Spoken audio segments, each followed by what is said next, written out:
కొన్ని కీలక సెగ్మెంట్స్‌లో like west లాంటి చోట్ల సుజనా చౌదరిని ఇలాంటి వాళ్ళని తీసుకురావడం అదేమన్నా దెబ్బ అవుతదా కూటమికి? లేదంటే ఆర్థికంగా నెట్టుకుపోతాడని అనుకోవాలా? అట్లా ఎందుకంటే అక్కడ ఎందుకు కూడా అనుకోవాలి? ఇప్పుడు బీసీ బీసీలు ఓట్ ఉన్న బ్యాంక్ ఏరియాలో ఎక్కువ ఉన్న బీసీలకే ఇచ్చేటట్టయితే చంద్రబాబు నాయుడు ఎందుకు పోటీ చేయాలా? జగన్మోహన్ రెడ్డి ఎందుకు పోటీ చేయాలి? అదేలెండి. అయి 2 మంగళగిరిలో నారా బీసీల ఏరియాలే కదా! లోకేష్ ఎందుకు పోటీ ఆ! చేయాలి? హ్మ్. కాబట్టి అలా ఉండదా? అట్లాగా ఉండదు. హ్మ్. బీసీ ఏరియాలు బీసీలకే ఇచ్చేటట్టయితే నిజంగా ఇప్పుడు అలా అనుకునుంటే ఈ మూడిట్లో బీసీలే గెలవాలి. అదే. అవును. లోకేషు, కుప్పము, అవును. పులివెందుల. హ్మ్. పులివెందుల అంటే బీసీ అదే. చేయట్లేదనుకోండి. హ్మ్. బీటెక్ రవి ఇటు అవును. కాదు చేస్తుంది. అవును. ఇటు పక్కన మిగతా చోట్ల కూడా ఉండాలి. అవును. ఇప్పుడు హిందూపురం అవును. అట్లాంటి చోట్ల జరగాలి. హ్మ్. కానీ ఇప్పుడు హిందూపురం అయినా, లోకేష్‌దైనా ఈ నాలుగిట్లలో కూడా హ్మ్. ఒక్క ఆహ్, స్వ ఇక్కడ ఒక పవన్ కళ్యాణ్ విషయంలో మాత్రమే హ్మ్. కాపులు ఎక్కువగా ఉన్న చోట పోటీ చేస్తున్నాడు. హ్మ్.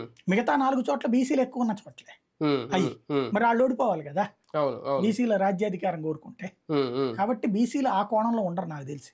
అంటే బీసీ మెజారిటీ ఓట్ బ్యాంక్‌తో ఏపీలో ఇప్పుడు ఒక సరికొత్త సామాజిక ముఖ చిత్రం చూస్తామా?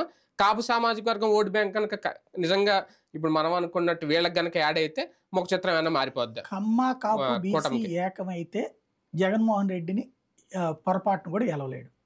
హ్మ్. కమ్మ, కాపు, బీసీ ఏకమైతే. హ్మ్. ప్రస్తుతానికి అతనికి ఉన్నదప్పుడు ఎస్సీ, ఎస్టీ మైనారిటీ అవుతుంది. హ్మ్. దాంతో గెలవలేడు అతను. ఆహా! అవును. ఓన్లీ ఆ ఓట్ బ్యాంక్ అయితే కష్టమే.